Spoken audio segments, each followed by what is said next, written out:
as you can see, the exhaust wrap is off. I need to redo that. Long story. But we have the timing cover off and the valve cover.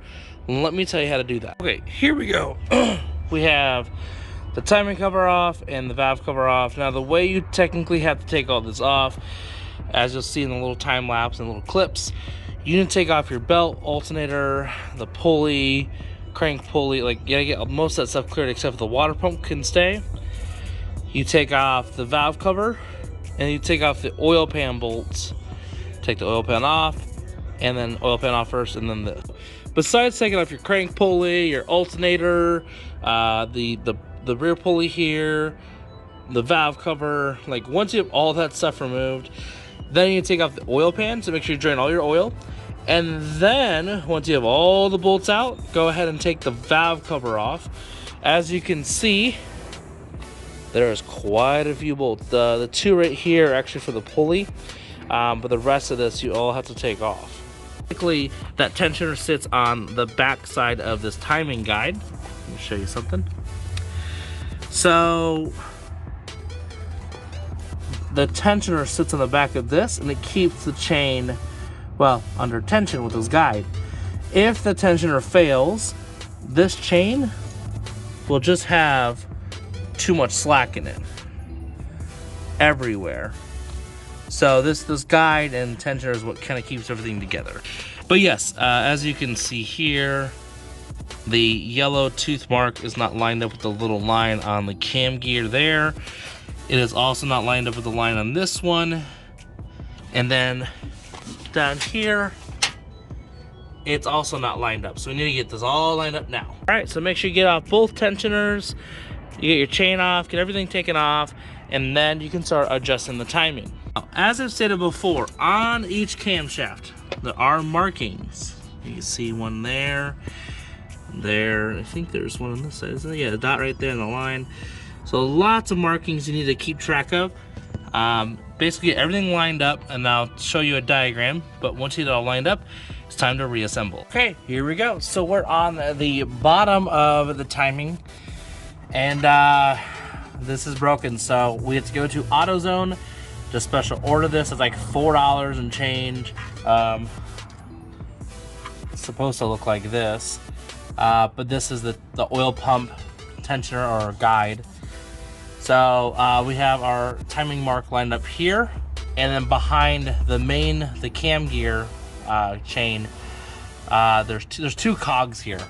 So the back cog for the oil pump, the top one, or the front cog is for the cams. These cogs line up in the exact same orientation. There is a notch, so you cannot mess that up. And then just like the front one, on the back cog, there's also a timing mark here for a yellow mark on the chain for this back one. So the way you want to put this back together is you do your oil pump first here. Then you want to go ahead and reinstall the front timing guide, which is this guy. Reinstall this. Then you can go ahead and throw the chain on.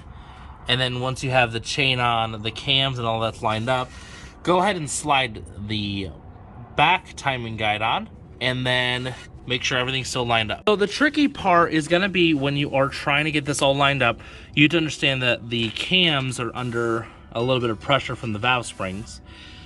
So as you go in here, put this on tight, you're gonna see how there's tension on the chain now, right? Well, you cannot maintain tension until the timing cover is on, because you need to put on the timing tensioner, right?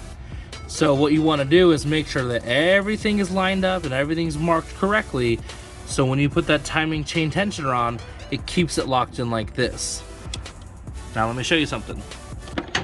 If I go in here and we put this on, this is going to put the tension on that we need. See how we didn't have to rotate the cam? This will automatically put tension on it and lock it all in place. If you took off the cam gear or you're replacing it, make sure you have everything lined up the correct way. Honestly, what you're looking at here is, look at the teardrops on the camshaft. Look at the orientation. They go, the exhaust is facing out, the intake is facing back, exhaust facing down, intake facing up, and so on and so forth. You want to make sure these are lined up correctly. And there's lots of guides online to tell you where to look. So don't just use my video, but use other handbooks, dealer stuff, like whatever you can think of, you can find. Make sure you double check everything. If you mess this up, you will blow your motor, hands down. All right, so the plastic piece broke. We have a new one. We have the new tensioner. It's on the timing cover. We have sprayed everything down, got the old gasket off. As you can see, there's a new plastic piece. Timing is all accurate, but now it's time for reassembly. Step one, we need to get this timing cover out, make sure the rear main seal or front main seal is on. We need to take off the tensioner, and then we need to go ahead and put the RTV on it.